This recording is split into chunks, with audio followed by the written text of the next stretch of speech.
አስቡት በምሽት በብሪቲሽ በሚገኝ አንድ ትንሽ ባህር ዳርቻ ከተማ አቅራቢያ በጫካ ውስጥ እየተጓዛችሁ ነው። አየሩ ቀዝቃዛ ነው። የባህሩ ድምጽ ከሩቅ ይሰማል። በእግራችሁ ስር አሸዋውና እርጥቡን አፈር ስትረግጡት ይሰማል። በቀን ውስጥ ይህ ቦታ በቱሪስቶች የተሞላ ቢሆንም በምሽት ግን የሚያየው ሰው በፍጹም የማይረሳቸው አስፈሪ ክስተቶች ያጋጥሙታል። ምክንያቱም ይህ ቦታ በእንግሊዝ ብቻ ሳይሆን በዓለም ላይ ካሉ በጣም አስፈሪ ደኖች አንዱ ተደርጎ ይቆጠራል። በየምሽቱ በዚህ ደን ውስጥ በእሳት ተቃጥለው የሞቱ ሰዎችና አስፈሪ ፍጡራን ድምጽ ይሰማል። ብዙ ሰዎችም በአይናቸው አይተዋቸዋል። እንደ አካባቢው ነዋሪዎች ገለጻም ይህ ቦታ የነፍሳት ግዛት የሆነ መሬት ነው። ለዚህም ምክንያት የሆነው የፔምብሬይ አስፈሪና አሳዛኝ ታሪክ ነው። እነዚህ ኮረብታዎች ላይ የብረት ዘመን መሳሪያዎች ቅሪቶች ተገኝተዋል። ይህም ቦታው ለሺህ ዓመታት የሰዎች የጦር ሜዳ እንደነበር ያሳያል። ከዚህም በተጨማሪ በሁለተኛው የዓለም ጦርነት ወቅት እዚህ ቦታ የጦር መሳሪያ ፋብሪካዎች ተገንብተው ነበር። በደረሱትም ፍንዳታዎች ብዙ ሰዎች ሕይወታቸውን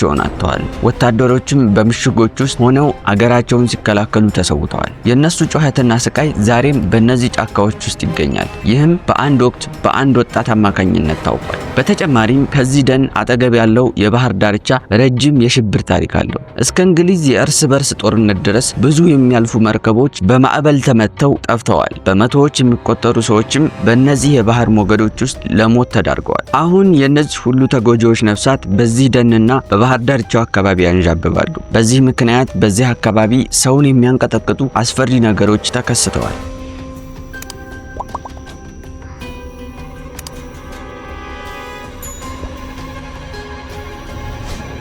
በ19ኛው ክፍለ ዘመን መጨረሻ በዚህ መሬት ላይ የሮያል ኦርዲናንስ ፋብሪካ ተገነባ። አካባቢው የተገለለ በአሸዋ ክምርና በደን የተደበቀ ስለሆነ ለአደገኛ ስራዎች ምቹ ነበር። እንደ ሪከርዶች ገለጻ በአንደኛው የዓለም ጦርነት ወቅት ይህ ፋብሪካ በቀጥታ በመንግስት ቁጥጥር ስር ዋለ። ቀንና ሌሊት ፈንጂዎች እዚህ ይሰሩ ነበር። እነዚህም በጫካው መካከል በሚያልፈው ጠባብ የባቡር መስመር ወደ ወደብ ይጓጓዙ ነበር። ሪከርዶች እንደሚያሳዩት በእነዚህ ዝውውሮች ወቅት ብዙ ትላልቅ ፍንዳታዎች ተከስተዋል። የሰራተኞቹ አካል እጅግ ከመቃጠሉ የተነሳ ማንነታቸውን ማወቅ የማይቻል ነበር። በእነዚህ አደጋዎች የሞቱ ሰዎች ቁጥር በጣም ከፍተኛ ስለነበር በመንግስት ሪከርዶች ውስጥ ለመደበቅ ሙከራ ተደርጓል። ከዚህም በተጨማሪ ይህ ቦታ ወታደሮች ከጠላት ጋር የሚዋጉበት ሰፈር ነበር። ለዚህም በደኑ ውስጥ ብዙ ምሽጎች ተገንብተው ነበር። ወታደሮች ተሸሽገው ጥቃት ይሰነዝሩ ነበር። ነገር ግን እነዚህ ምሽጎች አስፈሪ ታሪክ አላቸው። ብዙ ወታደሮች የመጨረሻ ትንፋሻቸውን እዚያው አሳልፈዋል። ብዙውን ጊዜ እንዲህ ያሉ ቦታዎች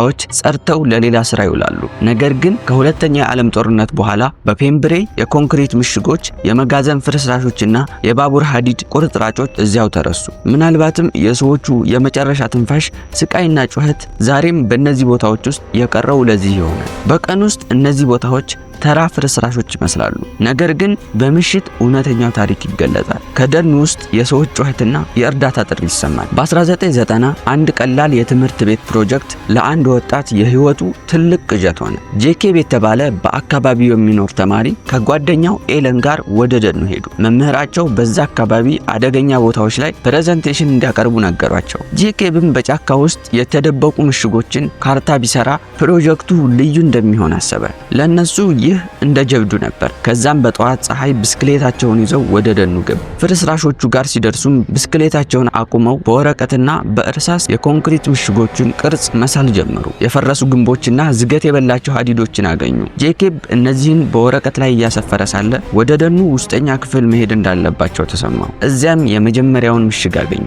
መሬት ውስጥ የተቀበረ 4 ማዕዘን ቅርጽ ጥቁር መግቢያ ያለው ሲሆን በውስጡ ያሉት የድንጋይ ደረጃዎች ወደ ታች ያወርዳሉ። በዙሪያው ሳርና ጫካ ስለበቀለበት ከሩቅ ሲታይ የአፈር ክምር ይመስላል። ጄኬብ ከውጭ ብቻ አይቶ ሊመለስ ሲል ኤለን ወደ ውስጥ ለመግባት ፈራህ እንዴ እያለ ይሳለቅበት ጀመር። ከጥቂት ቀልድ በኋላ ጄኬብ ባትሪ ይዞ ገብቶ ለማየት ወሰነ። ኤለን ግን ብስክሌታቸውን ይዞ ሲቆይ ጄኬብ ደረጃዎቹን መውረድ ጀመረ። በእያንዳንዱ እርምጃ ብርሃኑ እየቀነሰ አየሩም እየቀዘቀዘ መጣ። ጄኬብም ባትሪውን ሲያበራ ረጅም ክፍል ተመለከተ።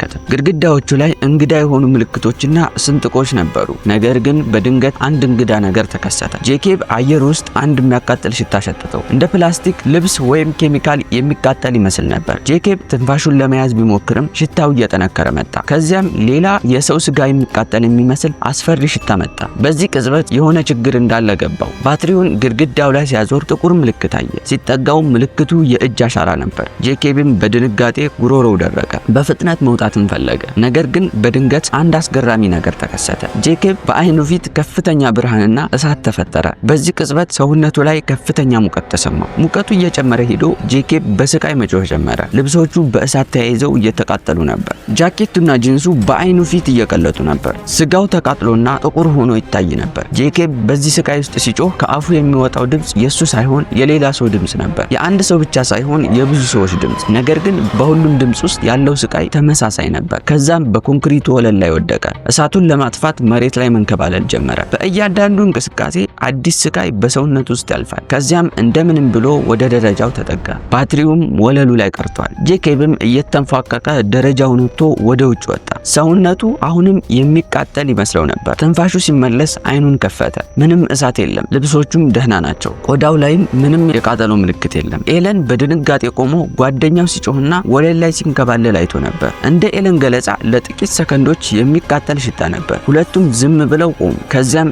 ጄኬብ የሆነውን ነገረው። ከዚያም በድንጋጤ ብስክሌታቸውን ይዘው ሮጡ። ከዚያ ቀን በኋላ ጄኬብ ወደዚህ ደን ተመልሶ አያውቅም። ልጁ ካደገ በኋላ ታሪክ ሲያጠና በ1880ዎቹ በእነዚያ ምሽጎችና ፋብሪካዎች ውስጥ ብዙ ሰዎች ተቃጥለው መሞታቸውን አወቀ። ያኔ ጄኬብ በዚያ ቀን የሆነው ነገር የሟቾቹ የመጨረሻ የቃጠሎ ትውስታ እንደነበር ተረዳ።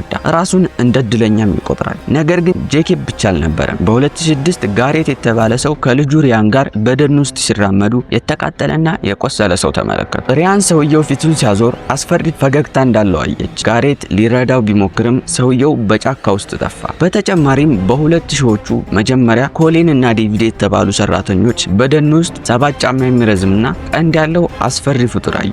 ይህ ፍጡር ለረጅም ጊዜ ትኩር ብሎ ይመለከታቸው ነበር። በኋላ ዴቪድ ስለ ብሪታንያ እንግዳ ፍጡራን ሲያጠና ተመሳሳይ መግለጫ ያላቸውን ታሪኮች አገኘ። ሆኖም ግን ብዙ ሰዎች የጄኬብን ሁኔታ በጨለማና በፍርሃት የመጣ ቅዠት ይሉታል። ነገር ግን በሁሉም ቦታ የሰው ልጅ ግምት አይሰራም። ምናልባት በእነዚህ ደኖች ውስጥ እነዛ ነፍሳት ሊኖሩ ይችላሉ። እናንተስ ምን ይመስላችኋል? ስለዚህ ታሪክ የሰማችሁትና የምታውቁት ነገር ካለ የኮሜንት ቦታ ላይ ጻፉልኝ። ቪዲዮውን ከወደዳችሁት ላይክ ማድረግ እንዳረሱ። ለቻናሉ አዲስ ከሆናችሁ ሰብስክራይብ በማድረግ ቤተሰብ መሆን ትችላላችሁ።